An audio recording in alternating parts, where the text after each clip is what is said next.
Welcome to the online class.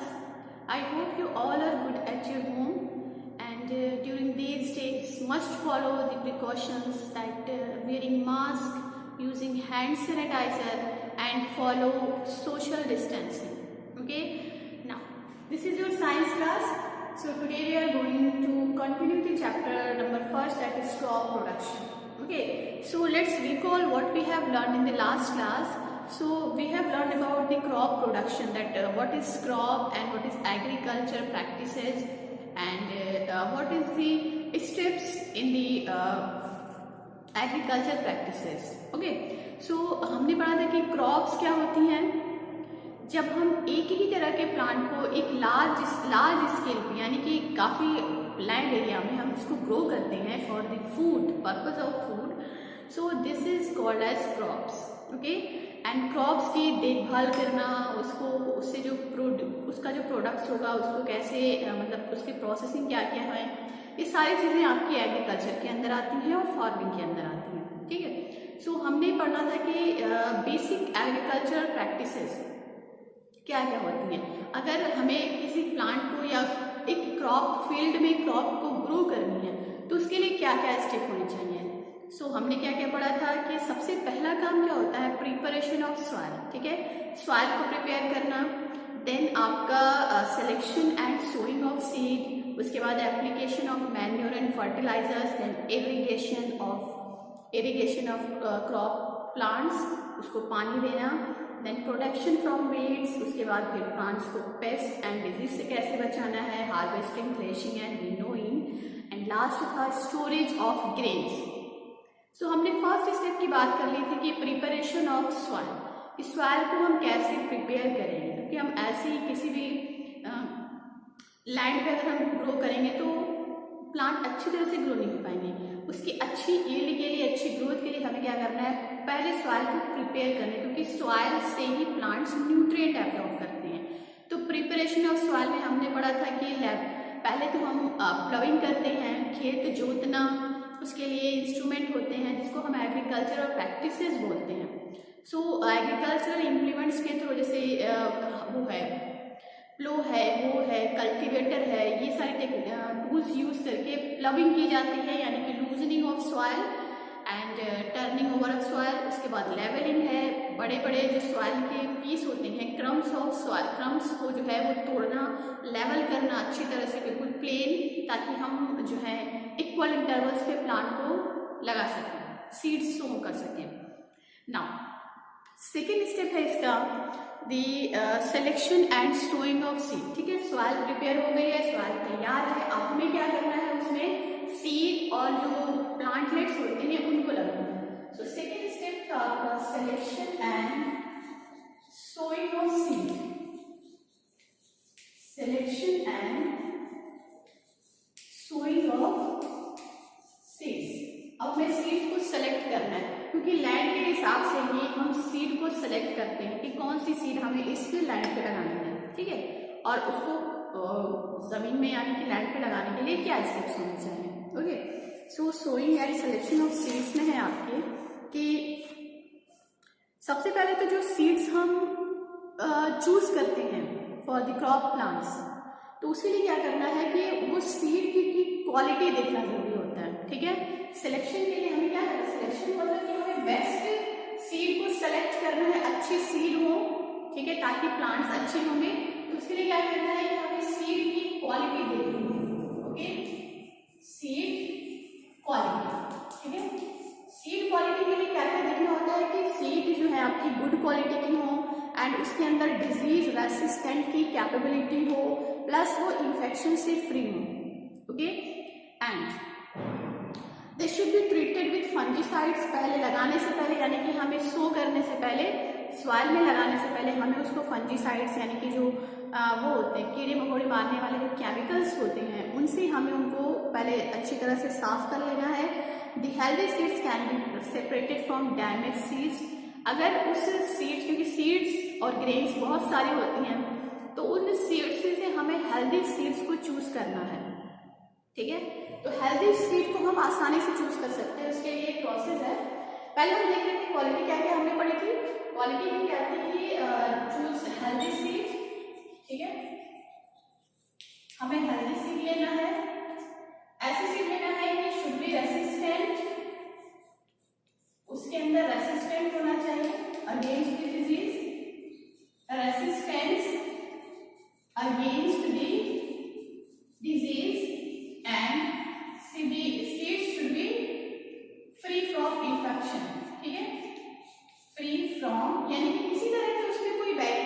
Fungus के कोई भी स्पोर्स वगैरह नहीं होने चाहिए, मतलब कोई इन्फेक्शन क्रिएट करने वाले केमिकल्स और जो माइक्रो ऑर्गेनिजम्स होते हैं वो उन पे नहीं होने चाहिए, फ्री फ्रॉम इन्फेक्शन।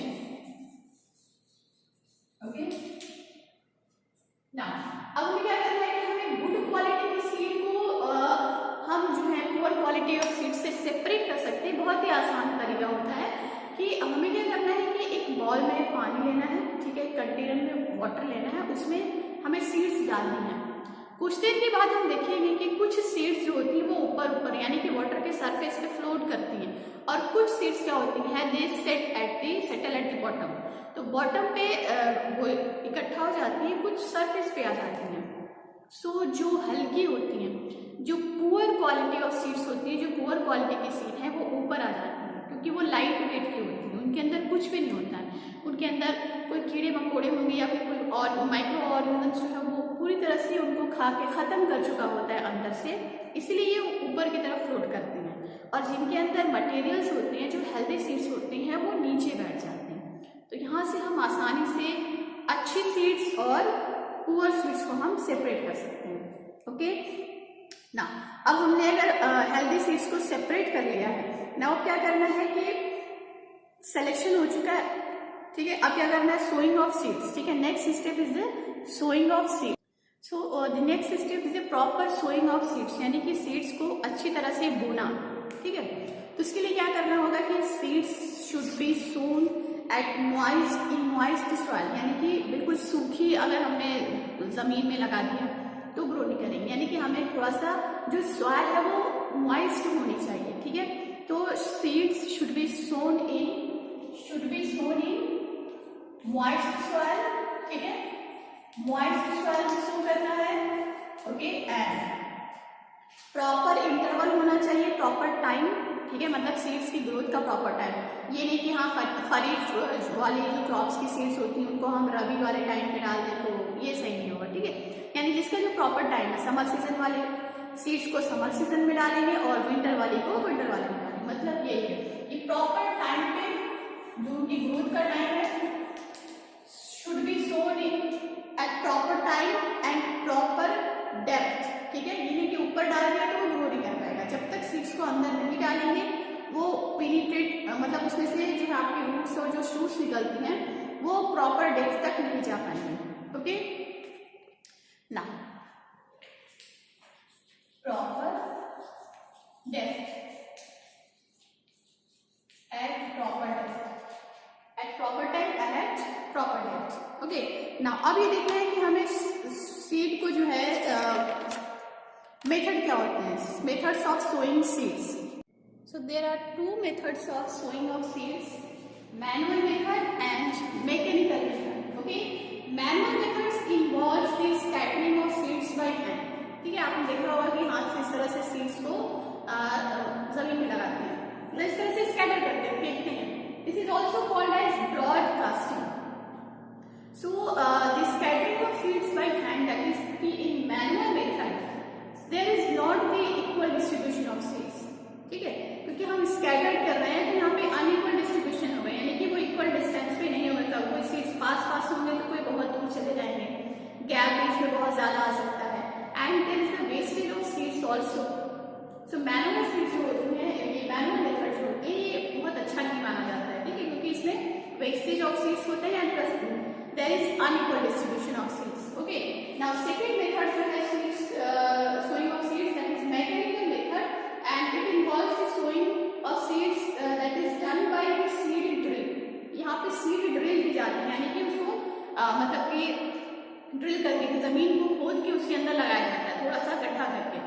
तो इसमें क्या होता है कि there is involves the implements, तो यहाँ पे जो है ड्रिल मशीन होती है जो ट्रेडिशनल सीड ड्रिल होती है, उसके बाद आजकल क्या होती है कि ट्रैक्टर में जो है वो जैसे प्लो किया जाता है उसी टाइम उसमें जो है ड्रिल मशीन लगा के ट्रैक्टर के थ्रू किया जाता है।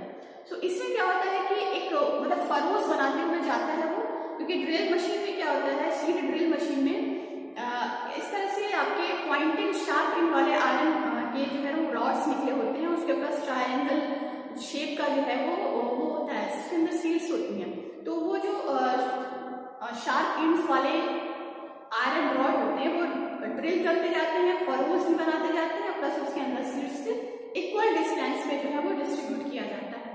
सो this is very safe method और बहुत ही मतलब इसका एडवांटेज बहुत ज़्यादा है अगर हम इस मेथड से करते हैं और इसी मेथड से किया भी जाता है।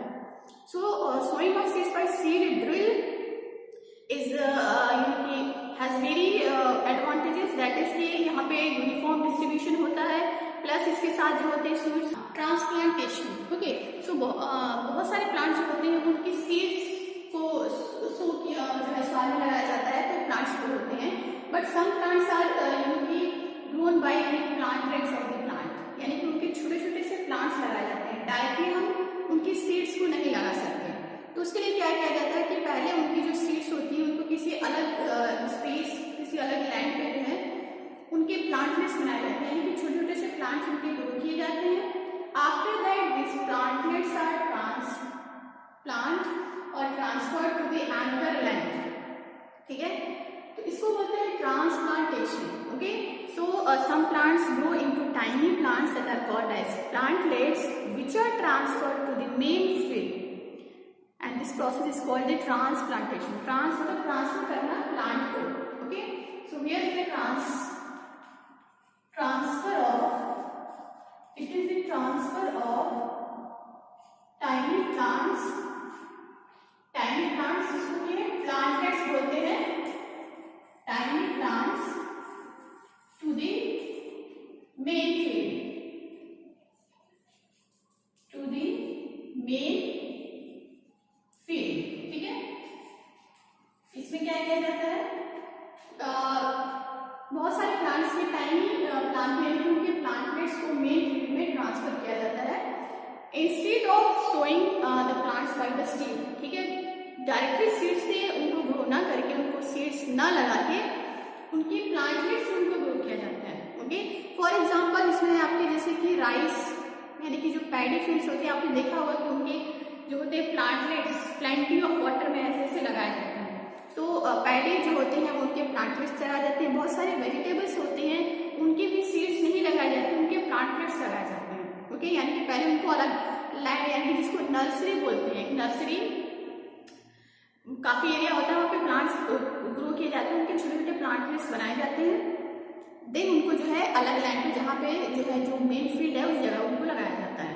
ओके, तो this is called as transplantation. इससे क्या होता है कि क्योंकि बहुत ज़्यादा प्लांट होते हैं तो ट्रांसप्लांटेशन में क्योंकि सीड्स में मे बी उनकी सीड्स काफ़ी छोटी हों तो उनको सीड्स लगाते टाइम जो है उनको बहुत ज़्यादा ओवर क्राउडिंग हो जाए और अलग अलग प्लांट्स के लिए जो है स्पेस और सनलाइट वगैरह या न्यूट्रिएंट्स ना मिल पाए, इसलिए उनको अलग लैंड पे ग्रो करके जब वो बड़े हो जाते हैं तो उनको फिर मेन फील्ड पे प्रॉपर डिस्टेंस पे और प्रॉपर जो है आपका लैंड पे ग्रो किया जाता है। ओके, नाउ सीड्स का जो है सोइंग प्रोसेस हो गया। नाउ जब सीड्स लगा देते हैं उसके बाद आपका नेक्स्ट स्टेप है application of manure and fertilizers. So the next step is the application of manure and fertilizers. Okay, so first what are manures and fertilizers? The nutritive substances that are given to the plants are called manures and fertilizers. Okay, plants की growth के लिए manures and fertilizers are very important because these are the nutritive substances and the plants absorb from by their roots and this is the help in the growth of the plant. Okay. The mixing of manure and fertilizers with the soil is called as manuring. ठीक है, so manuring यानी कि soil को fertility provide करना, ये जो है आपका इसको manuring बोलते हैं and this manuring is done before sowing the seeds also and after sowing the seeds also. ठीक है, तो seeds जो है लगाने से seeds को बोने से पहले भी एक बार manuring की जाती है और उसके बाद भी किया जाता है। ठीक है, ताकि soil की fertility बनी रहे। ओके, नाउ मैन्योरिंग की जरूरत क्यों है, क्योंकि मैन्योरिंग के अंदर ही क्योंकि मैन्यूर्स एंड फर्टिलाइजर्स के अंदर न्यूट्रिटिव सबस्टेंसेस होते हैं like nitrogen, potassium, calcium, sodium, ये सारी चीज़ें प्लांट्स की ग्रोथ के लिए बहुत ज़रूरी हैं और सॉइल में उसको मिक्स करने से सॉइल की फर्टिलिटी बनती है और प्लांट्स रूट्स के थ्रू उन सारे न्यूट्रिएंट्स को एब्जॉर्ब करते हैं। ठीक है, सो मैन्यूर्स एंड फर्टिलाइजर्स जो होते हैं वो रिपीटेडली प्लांट्स को दिए जाते हैं। हमने कहा कि पहले सीड्स को लगाने से पहले सीड्स बोने के बाद भी दिया जाता है रेगुलर इंटरवल्स पे भी उनमें जो है फर्टिलाइजर्स डालते रहते हैं। ओके, तो इससे क्या होता है कि प्लांट्स की फर्टिलिटी बनी रहती है। सो यहाँ पे दो चीजें हैं, मैन्यूर्स एंड फर्टिलाइजर्स। दोनों का काम है, दोनों न्यूट्रिटिव सब्सटेंसेस होते हैं, but there is a difference कि मैन्यूर्स होते हैं वो ऑर्गेनिक फर्टिलाइजर्स होते हैं, ऑर्गेनिक न्यूट्रिटिव सब्सटेंसेस होते हैं, यानी कि उनको जो है आपके एनिमल्स एंड प्लांट्स के थ्रू बनाया जाता है। सो मैन्यूर्स जो होते हैं वो एनिमल्स एंड प्लांट्स के एक्सक्रीटा या उनके जो वेस्ट प्रोडक्ट्स होते हैं या जो भी रेजिड्यूज होते हैं उनको डिकम्पोज करवाया जाता है बाय द माइक्रो ऑर्गेनिजम्स, तो वो नेचुरल हो जाते हैं, ठीक है। बट फर्टिलाइजर्स क्या होते हैं, दे आर मैन्युफैक्चर्ड इंडस्ट्रियली, उनको इंडस्ट्रीज में बनाया जाता है और ये आपके मतलब केमिकल सब्सटेंसेस हैं जिनको इंडस्ट्रीज में बनाया जाता है। और ये आपके जैसे कि यूरिया है, तो यूरिया जो है आपका नाइट्रोजन देता है और आपका एनपीके एक सप्लाई होता है, वो उसके अंदर नाइट्रोजन, फॉस्फोरस एंड पोटेशियम होते हैं। तो ये केमिकल फर्टिलाइजर्स होते हैं जिनको इंडस्ट्रीज में बनाया जाता है। एंड मैन्यूर्स क्या होते हैं, इनको जो है आपका सॉइल में फार्मर्स बनाते हैं, ये ऑर्गेनिक सब्सटेंसेस होते हैं, यानी कि एनिमल्स एंड प्लांट्स के रेजिड्यूज एंड एक्सक्रीटा से बनाए जाते हैं। ये सेफ होते हैं, यानी कि इसके अंदर ये प्लांट्स की ग्रोथ के लिए बहुत मतलब अच्छे होंगे in comparison to fertilizers. Okay, so manures क्या होते हैं, मैन्यूर्स आपके तीन तरह के होते हैं, farmyard manure, green manure and compost manure, ठीक है। तो वो अलग अलग है कि फार्मयार्ड मैन्यूर जो होते हैं उनको कैटल डंग यानी कि जो गोबर होते हैं ना उससे बनाया जाता है, स्ट्रॉ है, पत्तियां सूखी हुई हैं, तो उनको जो है एक जगह डिकम्पोज करके डंप करके काफी दिन तक छोड़ने के बाद वो मैन्यूर्स में चेंज हो जाते हैं। ग्रीन मैन्यूर्स जो होते हैं वो प्लफिंग के टाइम जो होते हैं, जब प्लफ करते हैं तो उसके अंदर कुछ कीड़े मकोड़े छोड़ दिए जाते हैं, तो वो क्या करते हैं प्लांट्स की फर्टिलिटी, सॉइल की फर्टिलिटी बढ़ाते हैं। तो ये भी आपके जो है ग्रीन मैन्यूर हो गए। कंपोस्ट मैन्यूर ये होते हैं कि अगर मतलब कि जो बचे कुची चीजें होती हैं, जैसे कि किचन में आपने घर में सब्जियां बनती हैं तो उसके छिलके हो गए या जो फूड प्रोडक्ट्स है जो बच गए हैं उनको डिकम्पोज किया जाता है एक एरिया में, उसको बोलते हैं कंपोस्ट मैन्यूर। ओके, सो कंपोस्ट को जो है प्रिपेयर भी कर सकते हैं, प्रिपरेशन ऑफ कंपोस्ट, और इसमें जो है आपके कम से कम 3-4 महीने लग जाते हैं अगर हम काफ़ी घर का जो है आपके जो बचे हुए जो मतलब लेफ्ट ओवर रेसिपीज हैं और जो छिलके हैं, वेजिटेबल्स जो सड़ गए हैं, जो पत्तियां हैं, उनको हम एक घर के कोने में सॉइल डिग करके उसके अंदर दबा देते हैं और लेयरिंग करते करते उसके ऊपर थोड़ा सा पानी डाल के उसको पूरी तरह से डंप कर देंगे, ऊपर से सॉइल बिल्कुल बराबर कर देंगे और 2-3 महीने के बाद जब हम देखेंगे तो वो जो आपका मैन्यूर में चेंज हो जाता है और ये एज अ फर्टिलाइजर जो है वो हम प्लांट की ग्रोथ के लिए यूज कर सकते हैं। नाउ मैन्यूर्स हमने देखा कि मैन्यूर्स 3 तरह के होते हैं, ठीक है, मैं लिख देती हूँ FYM, okay. Farm yard manure, ठीक है, फार्म यार्ड मैन्यूर, ठीक है। ये काऊ डंग है, कैटल डंग है, कैटल डंग बेसिकली उसमें काऊ और फेरोस डंग आ जाती है, एंड जो एक्सक्रीटा हो गए उसके एक्सक्रीटा प्लस उनके जो आपके यूरिन है, जो सूखे स्ट्रॉ होते हैं, जो सूखी पत्तियां हैं, उन सबको जो है डंप करके फार्मयार्ड मैन्यूर बना जाते हैं। ग्रीन मैन्यूर हमने पढ़ा, ठीक है। ग्रीन मैन्यूर जो होते हैं वो जब प्लफिंग करते हैं उस टाइम उनके अंदर अर्थवॉर्म है और कुछ दूसरे कीड़े मकोड़े जो है सॉइल में ऐसे मिक्स किया जाता है, छोड़ दिया जाता है, तो वो क्या करते हैं, वो कीड़े मकोड़े जो होते हैं, इंसेक्ट्स जो होते हैं, वो सॉइल की फर्टिलिटी बढ़ाते हैं, तो they are green manures. Okay, now last है आपका कंपोस्ट मैन्यूर। कंपोस्ट मैन्यूर है आपका, इसमें जो है हमारे जो रेजिड्यूज जो होते हैं, जो बची हुई चीजें हैं, जैसे कि फूड स्टफ में कोई सब्जियां बेकार हो गई, वेजिटेबल्स सड़ गए हैं, फलों के छिलके हैं, सब्जियों के छिलके हैं, इस सबको एक जगह डंप करके जो है उनसे हम कंपोस्ट मैन्यूर बना सकते हैं। इसमें हम और भी चीजें एनिमल एक्सक्रीटा पे मिला सकते हैं, ठीक है ना। फर्टिलाइजर्स की बात करें तो फर्टिलाइजर्स आर मेड केमिकली, ठीक है, उनको केमिकल्स के थ्रू बनाया जाता है, इंडस्ट्रीज में बनाया जाता है। एंड फर्टिलाइजर्स जो होते हैं वो भी 3 तरह के होते हैं, नाइट्रोजनस फर्टिलाइजर्स होते हैं, phosphoric fertilizers and potassium fertilizers. Nitrogen fertilisers,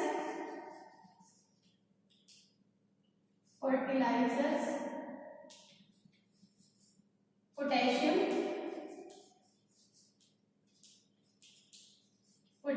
fertilizers and phosphoric fertilizers.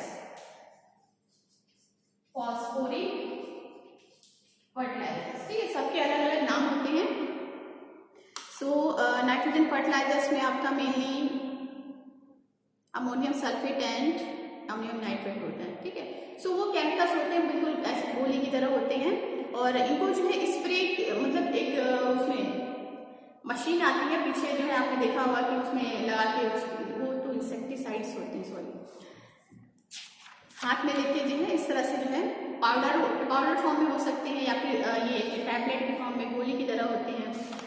Okay, so is it clear? Manure and fertilizers, manures जो होते हैं याद रखिएगा फर्टिलाइजर से बेटर होते हैं और ये क्योंकि ये ऑर्गेनिक सब्सटेंसेस के बने होते हैं तो इससे प्लांट्स को कोई हार्म ही नहीं होगा, यानी कि उनके अंदर कोई दूसरे केमिकल्स बनने के चांसेस भी नहीं होते हैं. Now you can see the difference between manure and fertilizers.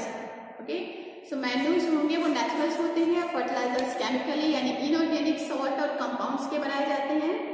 Okay, manure में जो होते हैं वो ज़्यादा नाइट्रोजन होगा क्योंकि एनिमल एक्सक्रीटा और एनिमल्स वेस्ट प्रोडक्ट्स से बनाए जाते हैं. फर्टिलाइजर्स में जो होते हैं वो भी न्यूट्रिएंट्स होते हैं बट वो स्पेसिफिक होते हैं, वो सिर्फ एक ही टाइप के, या तो वो नाइट्रोजन देंगे या तो वो पोटेशियम देंगे या तो वो फॉस्फोरस देंगे. Okay, clear? Now in this I think it is done. Now in next class we will talk about the irrigation.